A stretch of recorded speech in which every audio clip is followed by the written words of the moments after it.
આજે વાત કરવી છે કાલ સર્પ યોગ વિશે. કાલ સર્પ દોષ જન્મ કુંડળીમાં રાહુ અને કેતુની સ્થિતિ પરથી ઓળખવામાં આવે છે. જ્યારે જન્મ કુંડળીના તમામ ગ્રહો રાહુ અને કેતુની વચ્ચે આવી જાય ત્યારે કાલ સર્પ દોષ બને છે. પરંતુ તેનાથી કઈ અશુભ અસરો થાય છે? ઉપરાંત આ દોષમાંથી મુક્તિ માટે કયા શાસ્ત્રોક્ત ઉપાયો કરવા જણાવશે ગુરુજી પ્રફુલભાઈ પંડ્યા.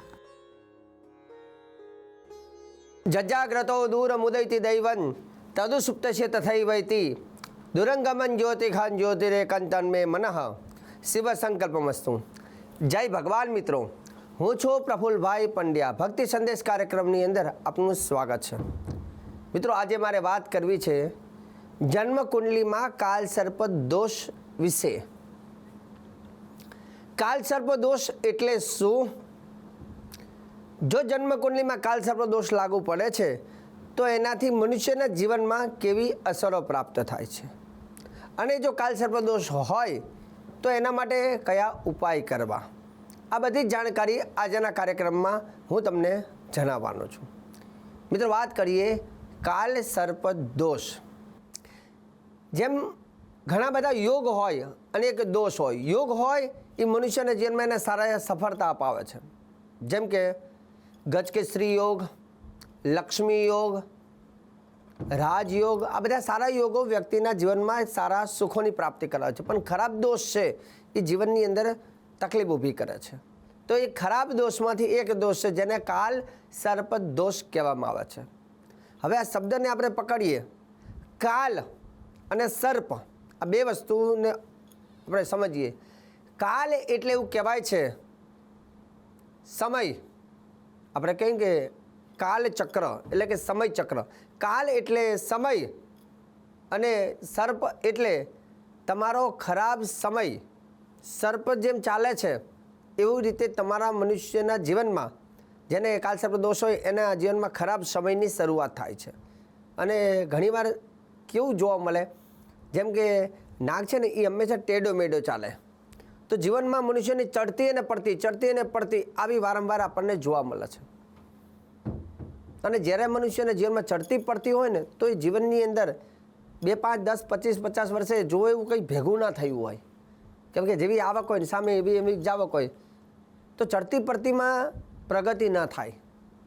જીવનની હંમેશા ગાડી એકદમ મસ્ત ચાલવી જોઈએ. તો કાલ સર્પ દોષ જે છે એ લાગવાનું કારણ અને ખબર કઈ રીતે પડે કે આપણી જન્મ કુંડલીમાં કાલ સર્પ દોષ છે, તો એ બંને વસ્તુ વિશે જાણીએ. પહેલાં તો કાલ સર્પ દોષ વિશે એવું શ્લોકમાં લખ્યું છે. હંમેશા હું જ્યારે વાત કરું છું ત્યારે ધર્મની વાત કરું છું, શાસ્ત્રની વાત કરું છું અને પ્રમાણ સાથેની વાત કરું છું. તો કાલ સર્પ નામનો જે ગ્રંથ છે એની અંદર લખ્યું છે કે જેના જીવનમાં કાલ સર્પ દોષ હોય એ વ્યક્તિને કઈ કઈ મુશ્કેલીઓ પડે છે. તો લખ્યું છે ઇહ જન્મની મતલબ આ જન્મની અંદર અસાધ્ય રોગ, વિવાહે વિલંબ, વ્યાપારે હાનિ, સમાજે અપ્રતિષ્ઠા, દુઃખ દારિદ્ર, દૌર્ભાગ્ય, પુત્ર પૌત્રમ, વંશાભિવૃદ્ધિ અર્થમ કાલ સર્પદોષ વિધાનમ કરીશીએ, આવું સંકલ્પ કરવામાં આવે છે. તો આમાં લખ્યું છે ઇહ જન્મની અસાધ્ય રોગ. અસાધ્ય રોગો કહેતા જેની કુંડલીમાં કાલ સર્પદોષ હોય એવા વ્યક્તિના જીવનમાં ખાસ કરીને એમને શરીરમાં રોગો ઉત્પન્ન થતા હોય છે. થોડાક ગંભીર રોગો હોય છે. અસાધ્ય રોગ, સમાજે પ્રતિષ્ઠા, સમાજની અંદર એમને માન સન્માન ઓછું મળતું છે. સંતાન સુખમાં જેને તકલીફ ઊભી થાય તો સમજવું કે કાલ સર્પ દોષ છે. વિવાહે વિલંબ, જેના લગ્નમાં વિલંબ આવતો હોય, મતલબ ઘણું બધું તૈયાર મતલબ સેટ હોવા છતાં પણ બધાના લગ્ન થાય પણ એમના જ ના થતા હોય, તો સમજવાનું કાલ સર્પ દોષ હોઈ શકે. વ્યાપારે હાનિ, ઘણી વખત મહેનત બરાબર કરીએ છીએ, સમયસર કામ પણ કરીએ છીએ અને બધું પ્રોપર કરીએ છીએ, પણ જોઈએ એવું જ રફતાર નથી આવતી તો પણ સમજવાનું ક્યાંક કાલ સર્પ દોષ હોઈ શકે. તો આ બધી વસ્તુ, દુઃખ દારિદ્ર, જીવનમાં દુઃખોની પ્રાપ્તિ થવી, તો આપણને એ કાલ સર્પ દોષના કારણથી. હવે ઘણા લોકો કહે કે ભાઈ કાલ સર્પ દોષ એ કઈ રીતે લાગે છે?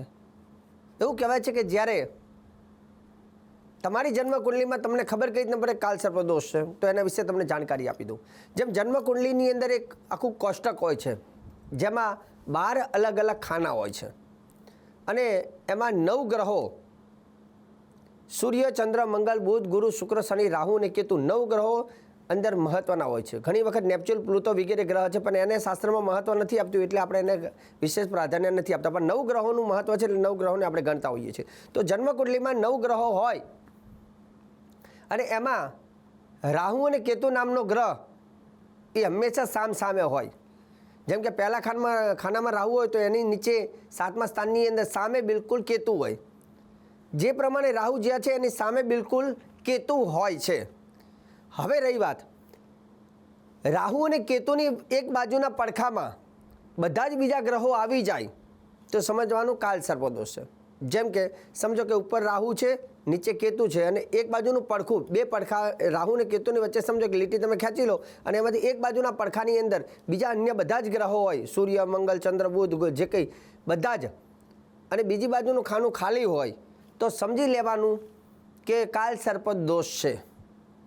તો આ કાલ સર્પદોષનું તમારી કુંડલીમાં છે એવું તમને જાતે ખબર પડી જાય. ઘણીવાર એવું બને કે એક બાજુના બધા રાહુ અને કેતુની એક બાજુના પડખામાં બધા જ ગ્રહ આવી ગયા છે, પણ એક ગ્રહ કદાચ બહાર ગયો હોય તો એને અર્ધકાલ સર્પદોષ કહેવામાં આવે છે. હવે કાલ સર્પદોષ ને અર્ધકાલ સર્પદોષની વચ્ચેનું હું તમને મહત્વ કહી દઉં. કાલ સર્પદોષ એટલે એવું કહેવાય છે કે કાલ સર્પ, સર્પ એટલે નાગ, તમારા હાથેથી જાણતા કે અજાણતા કોઈ નાગનું મૃત્યુ થયું હોય તો એને કાલ સર્પદોષ કહેવામાં આવે છે. અને અર્ધકાલ સર્પદોષ એટલે તમે નથી માર્યો પણ તમે જોડે ઊભા છો તો પણ તમે અર્ધકાલ સર્પદોષમાં આવો છો.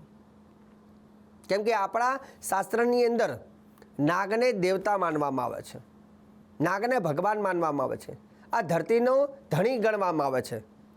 બધા જ દેવી દેવતાઓએ નાગોને ધારણ કર્યું છે, એટલે નાગને પરમાત્મા કહેવામાં આવે છે. શિવજીએ ગળામાં પહેરેલો છે, વિષ્ણુ ભગવાન નાગ ઉપર સૂતા છે, ગણપતિએ નાગની જનોઈ પહેરેલી છે, અને માતાજીએ નાગને આયુધ તરીકે ધારણ કર્યું છે. નાગને પૂર્વજ પણ કહેવામાં આવે છે. અને એવું કહેવાય છે કે કોઈ વ્યક્તિ કદાચ નાગને માર્યો હોય તો એને નાગ દોષ લાગે છે, પાપ લાગે છે. અને ઘણી વખત કહી દઉં કે નાગની આંખની અંદર જેટલા લોકો હોય ને બધાના ફોટા આવી જાય છે, મતલબ એની આંખમાં, અને બીજો જો કોઈ નાગ એને જોઈ જાય એની આંખમાં એના પરિવારનો તો એ વેર લેતો હોય છે. આવું પ્રમાણ આપેલું છે. તો ખાસ કરીને નાગને ભગવાન ગણવામાં આવે છે, અને જાણતા કે અજાણતા જો આપણાથી એવો કોઈ અપરાધ ગત જન્મમાં એટલે કે પૂર્વજન્મમાં થયો હોય તો આ જન્મની અંદર એવું કહેવાય છે કે નાગનો શ્રાપ લાગેલો છે, અને શ્રાપને જન્મકુંડલીની અંદર કાલ સર્પ દોષથી આપણે ઓળખવામાં આવે છે. અને નાગના શ્રાપના કારણથી એવું કહેવાય છે કે જીવનમાં ઘણી બધી મુશ્કેલીઓ આવતી હોય છે. ઘણા લોકોને નાગના સ્વપ્ન પણ આવતા હોય છે. તો વારંવાર નાગદેવના સ્વપ્ન આવવા એટલે સમજવાનું કે નાગ દોષનો કોઈ અંસાર તમારામાં હોઈ શકે. સાથે સાથે એવું કહેવાય છે કે જ્યારે આવો નાગ દોષ આપણને જોવા મળે અથવા આપણા ઘરની અંદર વારંવાર નાગ નીકળતો હોય, ઘણીવાર એવું બને, એવું પણ લખ્યું છે કે જ્યાં નાગ વારંવાર નીકળતો હોય ને તે જમીનમાં કાં તો ધન હોય છે, અથવા બીજું એવું કહેવામાં આવે છે કે જે જગ્યામાં ઘણા બધા લોકો એવું ઘણી બધી પ્રોપર્ટી હોય અને જમીનમાં મૂકેલી હોય અથવા ગમે ત્યાં મૂકેલી હોય અને કદાચ એનું મૃત્યુ થાય તો એ નાગ બનીને પોતાની જીવ જ્યારે ધનમાં રહી જાય છે ને તો નાગ બનીને ફરે છે એવું શાસ્ત્ર કહે છે. નાગના આયુષ્યની વાત કરીએ તો એવું કહેવાય છે કે દીર્ઘા નાગા નદીઓ ગિરસ ત્રેણ વિષ્ણુ પદાણી છે તેના પ્રમાણે પુણ્ય પુણ્ય હમ દીર્ઘ મારે સિદ્ધિ ભવંતુ ભ્રવંતુ. જે મનુષ્યનું આયુષ્ય આપણે કહીએ 100 વર્ષનું હોય, કોઈ મચ્છરનું આયુષ્ય આપણે કહીએ કે ભાઈ એકાદ દિવસ, 2 દિવસ, 3 દિવસ હોય, જેમાં ગાય, કૂતરો, બિલાડું આ બધા અમુક પક્ષીઓનું, અમુક પશુઓનું આયુષ્ય જોવા જઈએ તો કોઈ 20 વર્ષનું હોય, કોઈનું 10 વર્ષનું હોય, મનુષ્યનું 100 વર્ષ, તેમ નાગનું આયુષ્ય 700 વર્ષ સુધી દીર્ઘ આયુષ્ય નાગોનું હોય છે. તો નાગ દોષમાંથી મુક્તિ માટે શું કરવામાં આવે તો ખાસ કરીને વિદ્વાન બ્રાહ્મણોની મદદ લઈ અને નાગ દોષની વિશેષ પૂજા કરવામાં આવે છે, જેમાં નાગદેવની પૂજા કરવામાં આવે છે. 9 નાગ મહત્વના છે, 9 નાગની પૂજા કરવામાં આવે છે. અને એ 9 નાગ જે છે એની પૂજા કરી અને એમાં શ્રેષ્ઠ 3 નાગ, એક ચાંદીનો, એક તાંબાનો અને એક શીશાનો નાગ બનાવવામાં આવે છે. એ નાગની વિધિ વિધાનથી પૂજન કરીને એને અલગ અલગ જગ્યામાં, જેમ કે તાંબાનો નાગ હોય તો શિવાલયની અંદર એને પૂજન કર્યા બાદ અર્પણ કરવાનો હોય છે. ચાંદીનો નાગ હોય તો પીપળના વૃક્ષ નીચે મૂકવામાં આવે છે. શીશાનો નાગ હોય તો એને જલની અંદર વિસર્જન કરવામાં આવે છે. આ રીતે નાગ દોષમાંથી મુક્તિ થવા માટે એનું વિધિ વિધાન શાસ્ત્રમાં હોય છે. ઘણા લોકોને નાગ દોષ હોય અને નાગ દોષથી રાહત મેળવવી હોય તો નાગદેવનો એક મંત્ર છે. જો એ નાગદેવનો મંત્ર બોલવાથી પણ રાહત મળે છે, પણ મુક્તિ માટે તો એનું વિધિ વિધાન જ શ્રેષ્ઠ હોય છે. હવે નાગદેવનો નાગ ગાયત્રી મંત્ર કયો છે? જેને વારંવાર સ્વપ્ન આવતું હોય તો આ નાગ ગાયત્રી મંત્ર બોલવાથી રાહત મળે છે. મંત્ર આ પ્રમાણે છે: ઓમ નવકુલાય વિદ્મહે વિસદંતાય ધીમહિ તન્નો સર્પ પ્રચોદયાત. ઓમ નવકુલાય વિદ્મહે વિસદંતાય ધીમહિ તન્નો સર્પ પ્રચોદયાત. આ રીતે બોલવાથી નાગના સ્વપ્નમાંથી રાહત મળે છે. બીજા નંબરની વસ્તુ, ઘણા લોકો કહેતા હોય શાસ્ત્રીજી વારંવાર અમારા ઘરમાં કે ખેતરમાં નાગ નીકળતો હોય છે, પણ અમારે શું કરીએ, અમને ડર લાગે છે. તો એક તમને કહી દઉં કે નાગ કાલસર્પ દોષમાં એક વિધાન છે. એવું લખ્યું છે કે જો તમારા ઘરની આજુબાજુ નાગ નીકળતો હોય, તમને ડર લાગતો હોય, પણ નાગદેવ ત્યાંથી પલાયન કઈ રીતે થાય, તો તમારે તમારી જગ્યામાં અથવા દિવાલ ઉપર એક શ્લોક લખવાનો: આસ્તિકેના ચ રક્ષિતા.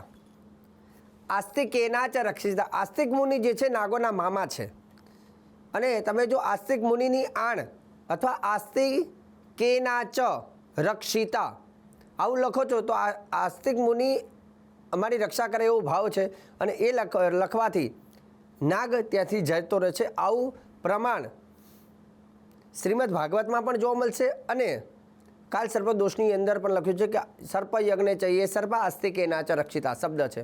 તો આસ્તિક મુનિની આણ અથવા આસ્તિકેના ચ રક્ષિતા લખવાથી પણ એ નાગ ત્યાંથી પલાયન થાય છે. બીજા નંબરની જો નાગ દોષ હોય તો એની અંદર આહુતિની વાત કરીએ તો કાળા તલ અને ઘી મિશ્રણ કરી અને એની આહુતિ પ્રદાન કરવાથી નાગદેવની કૃપા મળે છે. નાગદેવનું મંદિર હોય ત્યાં એવું કહેવાય કે સફેદ રંગની ધજા અર્પણ કરી અને નાગદેવને કુલેરનો પ્રસાદ અને શ્રીફળ વધેરવાથી એવું કહેવાય છે કે નાગદેવના આશીર્વાદ મળે છે. નાગદેવનું પાંચમનું વ્રત એટલે કે દર મહિનામાં જે પંચમી તિથિ આવે, પંચમી તિથિએ નાગદેવનું જો પાંચમનું વ્રત કરવામાં આવે છે તો નાગદેવના આશીર્વાદ મળે છે. હવે રહી વાત નાગદેવના 9 મંત્ર બીજા કહું છું. જે નાગ દોષ હોય ત્યારે આ 9 નાગના નામ જે છે એ 9 નાગના નામની તમે એવું કહેવાય કે નાગદેવના મંદિરે 9 ફૂલ પંચમીના દિવસે આ 9 નામ બોલીને જો તમે અર્પણ કરો છો તો નાગદેવની આશીર્વાદ અને રાહત આપણને પ્રાપ્ત થાય છે. હવે 9 નામ કયા નાગદેવના? પહેલું નામ છે ઓમ અનંતાય નમઃ. બીજું ઓમ વાસુકયે નમઃ. ત્રીજું ઓમ શેષાય નમઃ. ચોથું નામ ઓમ પદ્મનાભાય નમઃ. પાંચમું નામ ઓમ કંબલાય નમઃ. છઠ્ઠું નામ ઓમ શંખપાલાય નમઃ. સાતમું નામ ઓમ કર્કોટકાય નમઃ. અષ્ટમ કહેતા આઠમું નામ ઓમ કાલિયાય નમઃ. નવમું નામ છે ઓમ તક્ષકાય નમઃ. તો આ નાગદેવના 9 નામ હતા. 9 નામ બોલી અને 9 પુષ્પ સફેદ રંગના પુષ્પ નાગદેવને અર્પણ કરવાથી પણ નાગદેવના આશીર્વાદ પ્રાપ્ત થાય છે. તો દર્શક મિત્રો, આજે કાલ સર્પ દોષને લઈને સરસ મજાનું સરળ ભાષામાં મેં આજે તમને એની મહત્ત્વ અને એનું વિધિ વિધાન કહ્યું છે. અને આગળ પણ ભક્તિ સંદેશ કાર્યક્રમમાં હું પ્રફુલ્લ પંડ્યા આવી જ જાણકારી, શ્રેષ્ઠ જાણકારી, સુંદર જાણકારી આપતો રહીશ. કાર્યક્રમ જોવાનું ચૂકતા નહીં. મને આપી દો તમે રજા. જય ભગવાન.